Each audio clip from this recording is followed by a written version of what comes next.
Let's get to our top stories this morning, and we start with Your Vote 2024. And both campaigns are planning swing state tours this week. Vice President Kamala Harris and Governor Tim Walz hoping to capitalize on the momentum from their recent convention, as former President Donald Trump and Senator J.D. Vance hope to capitalize on an endorsement. ABC's Allison Cossack has the very latest from the campaign trail this morning.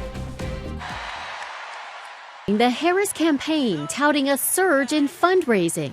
$82 million donated last week during the Democratic National Convention, and more than $500 million donated since President Biden stepped aside last month. Both campaigns are hitting the trail this week. Harris and running mate Tim Walz will take a bus tour across Georgia, while former President Trump heads to Michigan, Wisconsin, and Pennsylvania. Harris leads in each of those key states, with the exception of Georgia, according to 538 polling averages. As for Trump running mate J.D. Vance, he heads to Michigan as he explains his support for Trump's proposed tariffs on some imported goods, denying the tariffs would be a tax on Americans. If you're not willing to impose tariffs on companies that are manufacturing in China, using slave labor in China, you're not standing up to the Chinese. Vance, in the same interview, was pressed on the subject of abortion and the potential for a national abortion ban. If such a piece of legislation landed on Donald Trump's desk, would he veto it? I think it'd be very clear he would not support it. Senator Elizabeth Warren set to campaign for Harris this week, pushing back on those claims. American women are not stupid,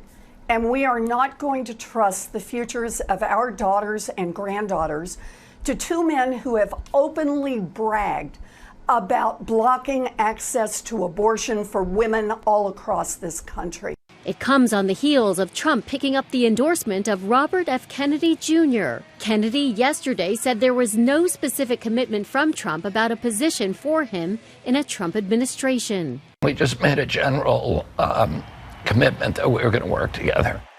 Now that Kennedy has suspended his campaign, sources say he's no longer receiving Secret Service protection, which was added last month after the Trump assassination attempt. Allison Cossack, ABC News, New York.